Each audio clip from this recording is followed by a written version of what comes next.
Hi, so welcome to the Møller Institute Leadership Insight Series. I'm Michael Chaskalson and I'm here with Joe DiVanna, who's one of our associates at the Møller Institute, and we're going to talk about leadership. And Joe, I wonder if you wouldn't mind beginning by just introducing yourself briefly. Hi, I'm Joe DiVanna. I'm the CEO of Møller Strategies, a strategy consulting organization for financial institutions and governments. I've been associated with the Møller Institute for many, many years, and I've worked in over 100 countries. That's great. Lovely. Well, so clearly very experienced, and be great to share some of your understandings and insights. Joe, we're talking about leadership, and perhaps we could just kick off by asking you, well, what do you think is, what qualities do leaders really need most to embody, especially now in this current situation? Well, the interesting thing with leadership is that it's hard to put it into a single context, in that the very nature of leadership changes depending on the organization and the maturity of the organization in its business cycle. You know, for example, in a startup company, you need a leader that has certain qualities, certain traits, certain levels of activity. But say in a large organization, like a big multinational, you know, those traits can be a detriment sometimes. You know, so lots of times when we talk about leadership, we also have to think about the context of that leadership, you know, and how it would be applied. What traits or behaviors are best in what instance? Great. So as a company is growing and evolving, so the kind of leadership that's called for is going to be changing. Absolutely. You know, the types of behaviors that are required. You know, I deal with a lot of entrepreneurs, especially in the fintech sector. You know, and they're very aggressive and they want to go do things and they're after venture capital and all that. But once the company's up and running, what they really need is some gray hair.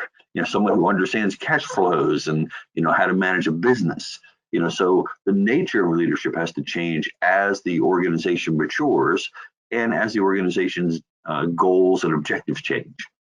That's very, very interesting. You know, in some ways, from sociology, that reminds me of Max Weber's idea of the routinization of charisma. That, you know, you need a charismatic leader to get things going and to inspire people and start things up, but to keep things going, you need a different kind of leadership.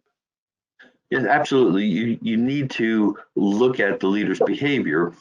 And there's one thing that leaders really don't realize until it's too late most times, is that people try to mimic their behavior.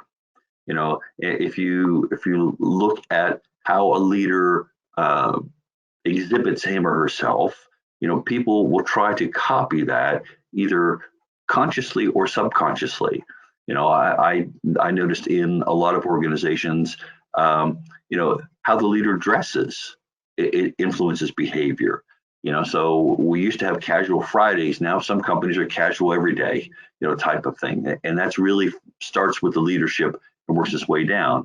I used to work for a very big multinational company years ago, and they had policies like you always had to wear tie shoes, you know, because if you didn't take enough time in your day to sit down and tie your shoe, how can you do the detailed work, you know, that's required of you, you know, when you're trading on Wall Street, you know. So the leader sets the tone, either consciously or subconsciously, and I don't think, you know, leaders realize the impact that they have on the organization and the organization's behavior. In fact, I was working with a financial institution in China, and the CEO told me once, the fish stinks from the head down. Yeah, absolutely. Yeah. And it's very interesting to see the way in which a leader's behavior can distort sometimes an organizational culture. So I wonder what you think is the least helpful leadership behaviors, or what leadership behaviors do you think of as not particularly helpful? Well, the leadership behavior in certain contexts, can be good or can be bad. For example, in a startup organization, there's a lot of risk taking, and a lot of the risk is primarily due to the fact that the leader has in his or her mind a certain target, a certain goal or objective, and the leader may not share that completely with his or her subordinates. You know, and that sort of drive and determination, is something that is, an asset. But as the organization changes and the goals and objectives change, that same quality becomes a detriment, to the organization, especially if now the leader has instilled that culture of excessive risk taking, in the organization, so that everyone is taking lots of risks. It's okay, if the senior management team is managing risk in a certain way, but if everyone develops an attitude saying, well, let's just take the risk, ultimately that will be a detriment to the organization. So understanding how your leadership skills are transferred to other people is important. And I'll give you a really simple example of this. Several organizations that I've been working with are doing something very simple in their leadership agenda. And that's taking senior leaders who have certain skills and pairing them up with younger people in the organization to mentor them in those skills over something as simple as having lunch with them several times in a quarter. Right? And their goal is very simple. Say the leader is good at doing a presentation. So you mentor a young person at becoming good at doing the presentation. And that young person's responsibility now is to mentor 4 people in the organization with that same skill. And then those 4 people have to mentor 4 people in the organization. So it's a very quick way of transferring the leader's skill to the organization very, very rapidly. And it costs almost nothing to do except maybe lunch. Now that's a really good leadership principle. And in those organizations, the leader in this case is the person who founded the organization and is now worried about his or her legacy. And they realize that they have certain skills that they want everyone to have. And I find that's an important behavioral thing to do, is that rarely the leader doesn't realize how his or her behavior has an influence on not just the behavior of their subordinates, but the entire organization. Absolutely. Absolutely. And can you think of behaviors that you might think of as the most disabling in terms of organizational life? What sort of things get in the way? Micromanaging. That's the worst one. Especially when the leader feels that his or her subordinates are not doing the right things, not doing enough, and starts to micromanage. And I'll give you a really good example of this. I was working with a very big multinational oil company, and they had a very simple policy, in that when you turn in your expenses, you had to have receipts for every little thing you purchased, right? Well, along came a consulting company and said, well, why are you doing this? I mean, if they're paying for this using their company credit card, why are you going through all of this receipt things?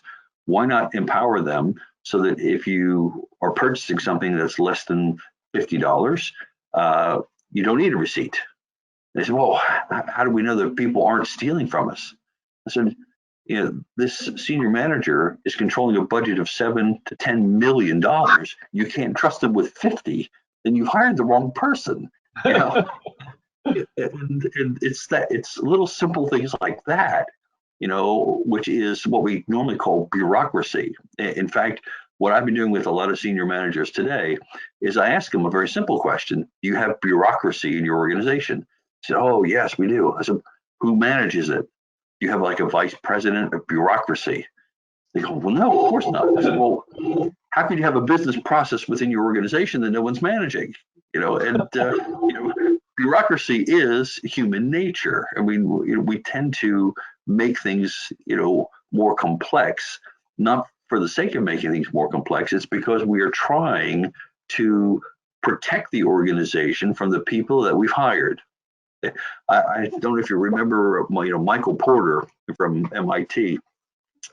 He wrote a couple of really good books, and I got to know him in Boston years ago, and he tells a good story about leadership. He says, most companies are founded by a guy saying his name is George. George is a genius. He's an engineer. He knows how things work.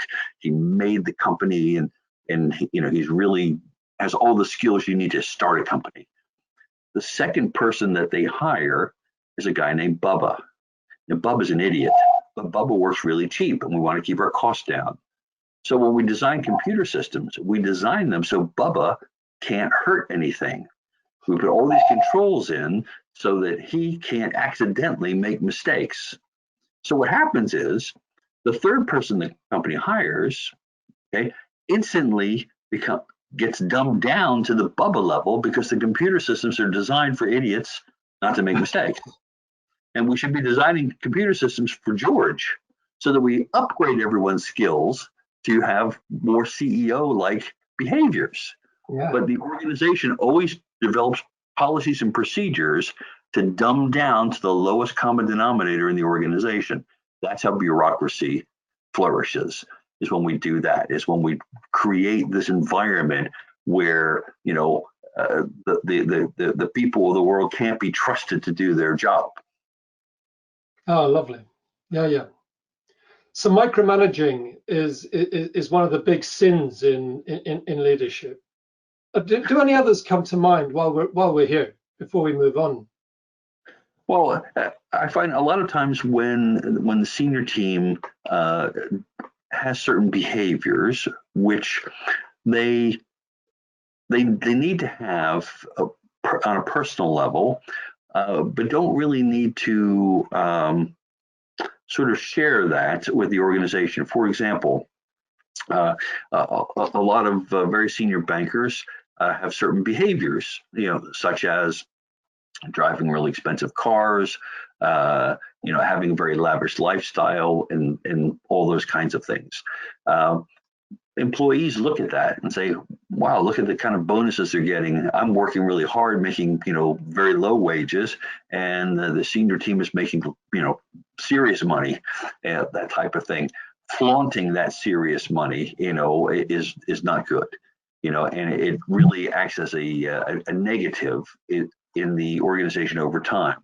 Now, on Wall Street, that was something we all aspired to. It's like, we want to get to that level. But the reality of it is, over time, that type of thing really impacts the organization in a negative way, because it encourages behaviors of excessive risk taking, of not treating people, the right way. So ultimately, that erodes, the culture of the organization over time. So very, very interesting. So this sort of flamboyant, lavish, high-spending lifestyle begins to corrupt the organization from the top, as fish rots from the top. Yes, absolutely, because people always want to copy what the leader does, and leaders shape the culture of the organization. Now, the flip side to this is that if you have an organization that has this culture, a new leader coming in, has a much more difficult time, because he or she has to reshape the organization, to have their culture. Culture change within an organization is something that we rarely give any credit to, in that the sheer magnitude of changing the culture of an organization is enormous. And it's not a matter of a large organization or a small organization. Any organization that has to go through a culture change, it is a huge shock, and we often discount, the impact of that or the cost of it, when we look at the leadership agenda. Indeed. Yeah. So then, in that vein, is there a leadership behavior? Because we're talking here about the impact of overt charismatic behavior. And in that vein, is there any leadership trait which you think of as highly overrated? I wonder. As far as overrated behaviors, I think charisma is something that is very important in an organizational leader at different parts of the life cycle of the organization. Sometimes it can be a detriment, but most times it's really a good thing. Okay. If you look at the underlying behaviors of a leader, the things that I find that are most overrated would be things like their ability to take credit personally for the output of the organization in total. Now, you can argue that, well, ultimately the leader is responsible, and all of that. But in a lot of cases, if you look at the implementation of strategy, these things occur in long cycles on implementation. And a lot of times you'll have a leader and they're going to make some big culture change, and the thing is kind of moving in one direction, and ultimately it falls apart, and that leader gets fired, and the next leader has to come in and sort of pick up the pieces, right? That change that the first leader started may not have its effect for 2, 3, 5 years.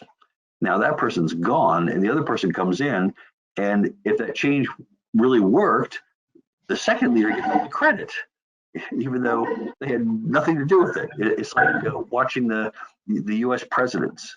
If you look at economic cycles, which happen in 7-year cycles, one president will be handed an economic disaster, and it may take 4 years or 8 years to turn it around.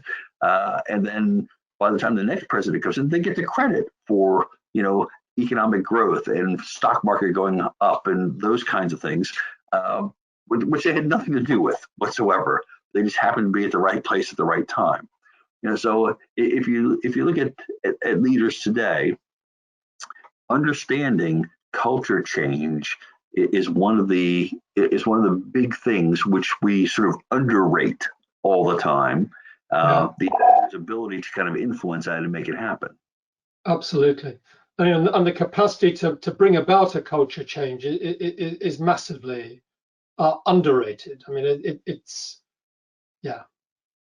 and if you look at the leaders today who are trying to take organizations through culture change, they really have to do things in a different way than in a traditional way. I'll give you a really good example. There's a bank here in the UK, okay, very charismatic leader, and he has a policy.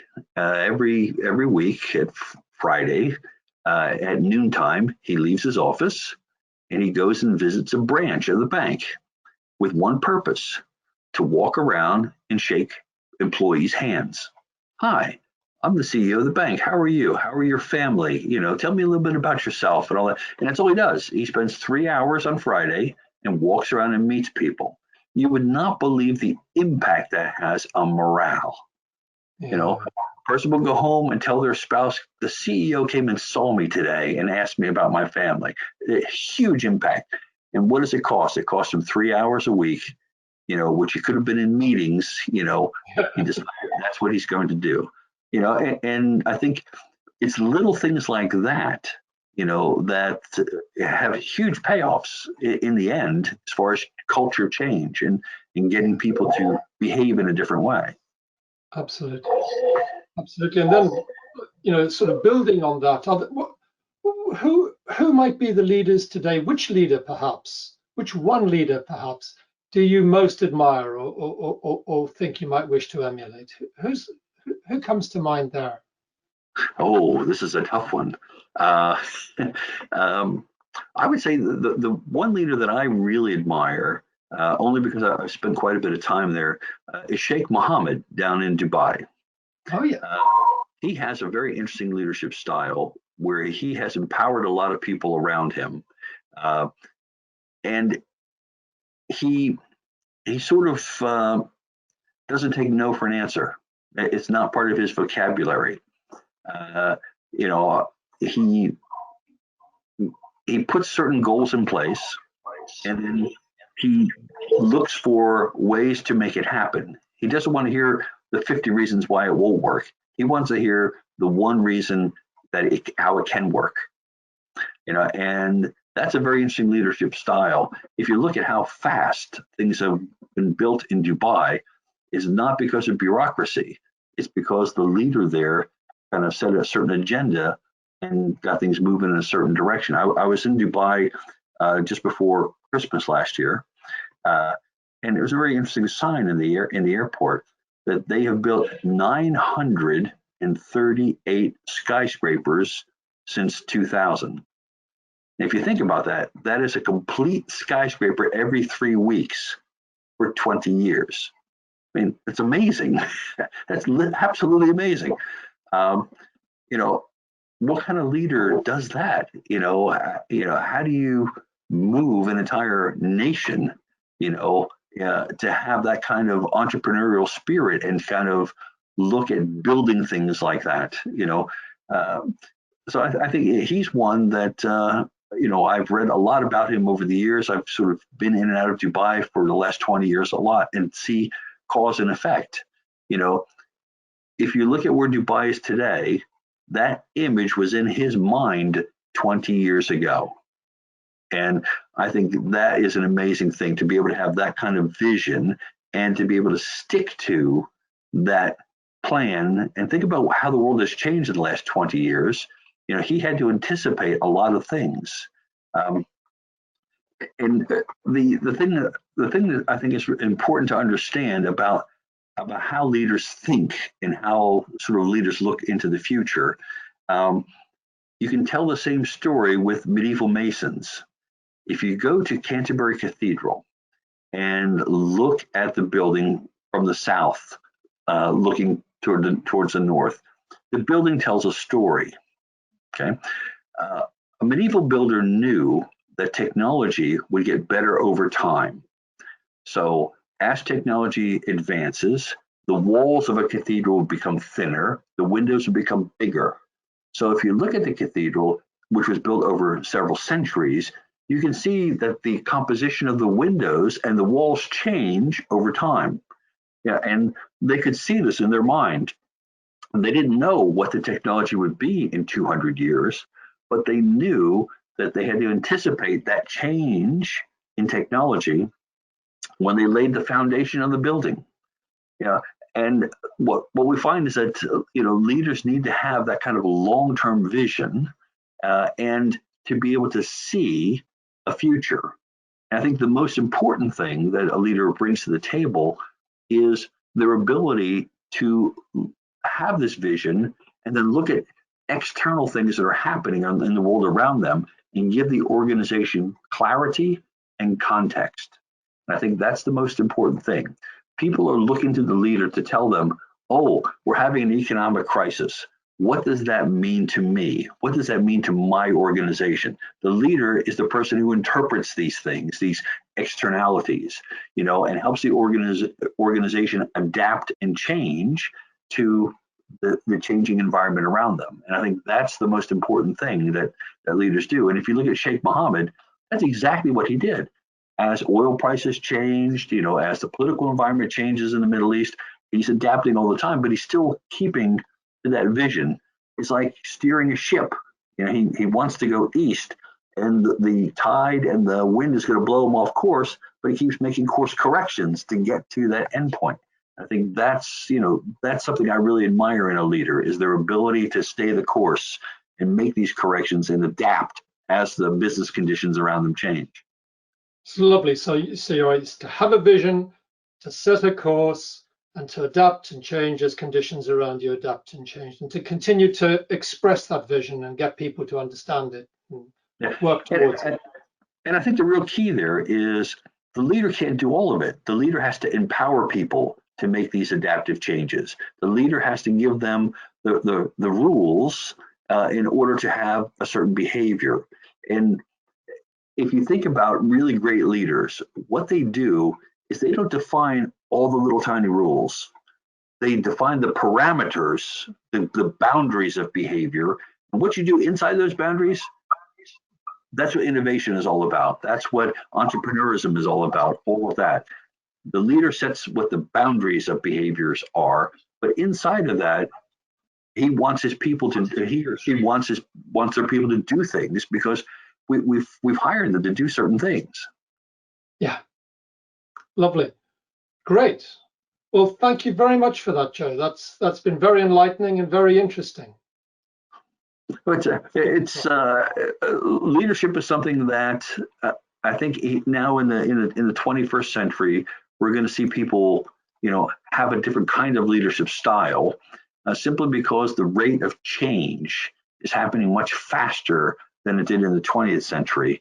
So leaders today are going to have a new set of skills that they didn't have just 20 years ago. Indeed. Great. Lovely.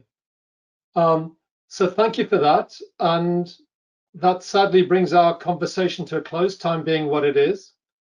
It's been very, very good to talk. It was great fun.